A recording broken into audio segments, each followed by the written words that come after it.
If you work in real estate long enough in California, you will eventually have a conversation with your land surveyor about a record of survey. And he'll ask you to pay him to file a record of survey map. So in this video, I want to answer the question, what is a record of survey map? And why is my land surveyor asking me to pay for one? So in many cases, the record of survey map is something that the land surveyor needs to complete. It's not necessarily something that the client needs to accomplish their particular goal for a real estate transaction or a land development project.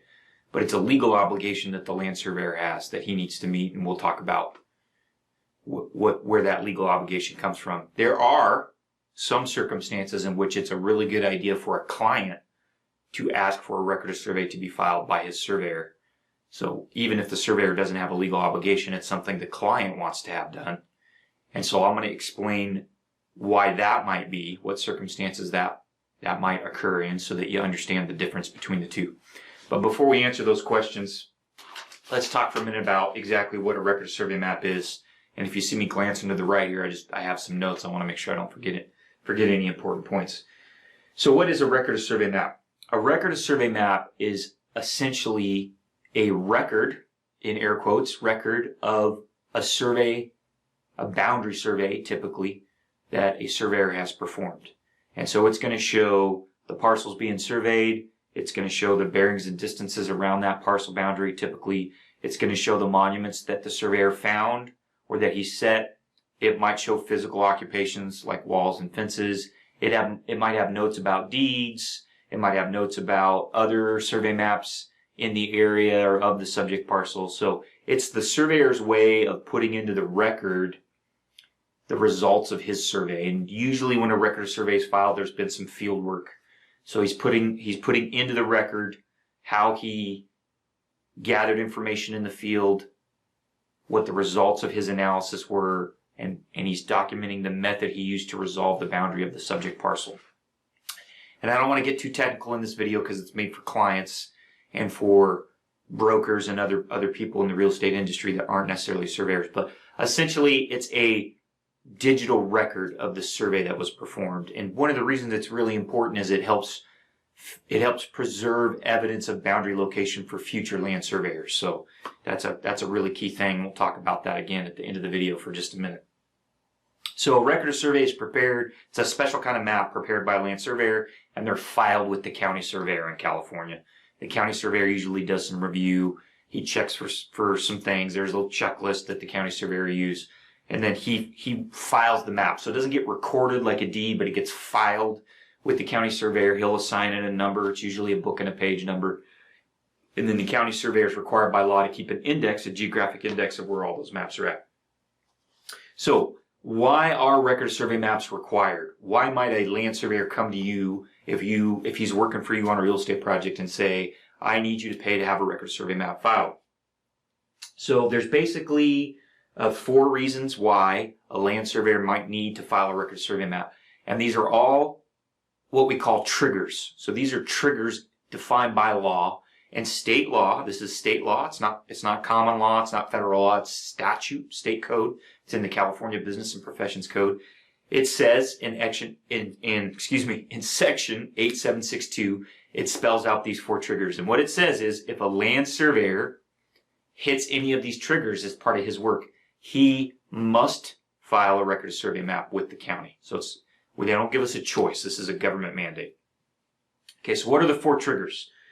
They are survey of a parcel that was created by deed and hasn't been previously shown on a survey map. So if you have a parcel that hasn't been shown previously on a survey map and a surveyor establishes those boundaries for you, he's got to file a map. Okay, and basically the word establish essentially means if he shows that boundary in relation to any physical features, he's got to file a map. That's what the law says. The second one is if he sets any monuments to mark your corners, your property corners, he has to file a map. Now, there are some limited circumstances in which he can do something a little easier called the corner record. I don't want to get into that. As a general rule, if he's out there setting monuments to mark your parcel, he should probably be doing a record of survey map.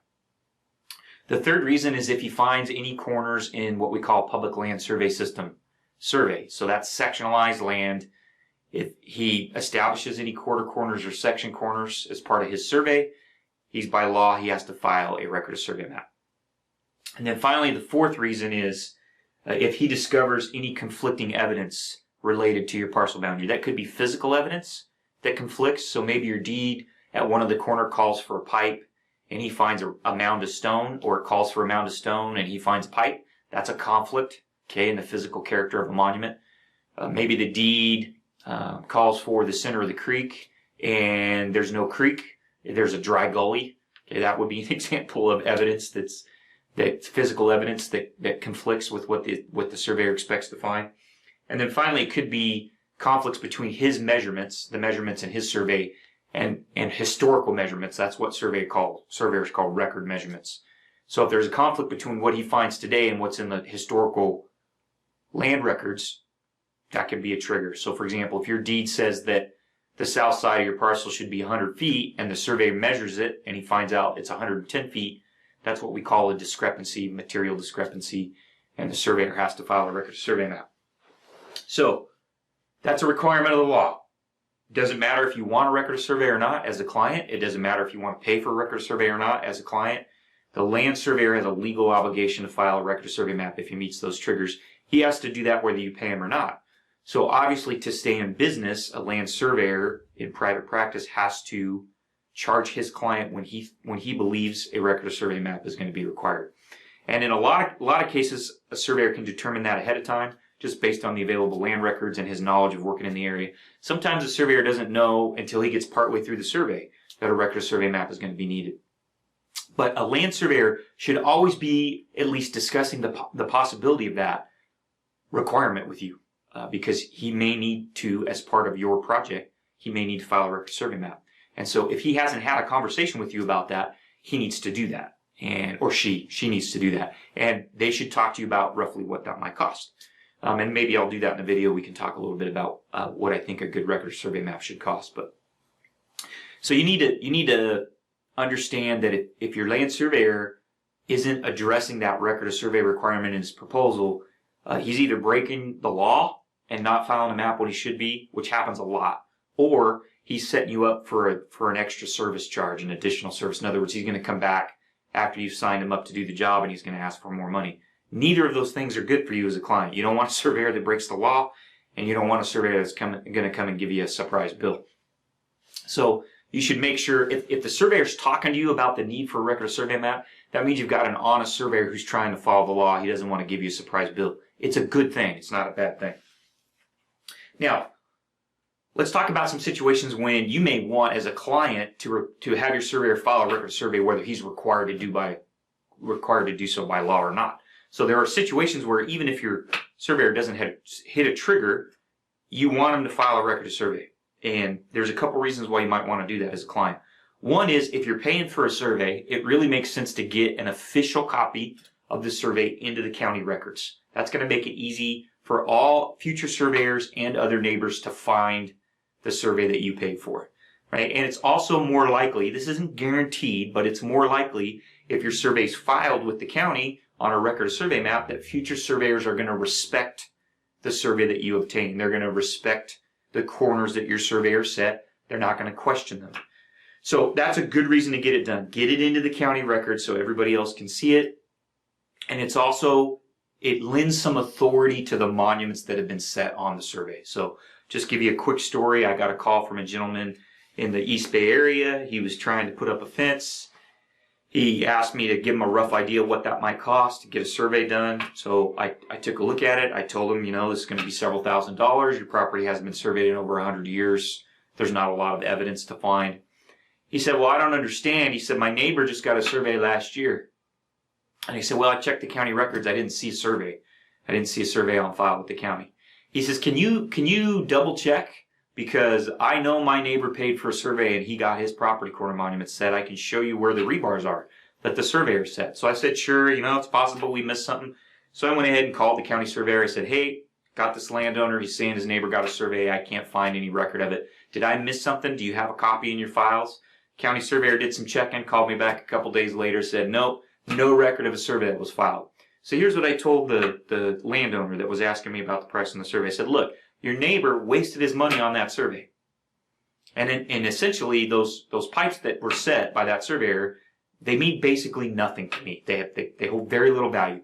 I don't know how they were set. I don't know who set them. I don't know what methods that the surveyor that supposedly set them, I don't know what methods he used to resolve the boundary. Those monuments just don't hold a lot of authority to me, especially if they've only been in the ground for a short period of time.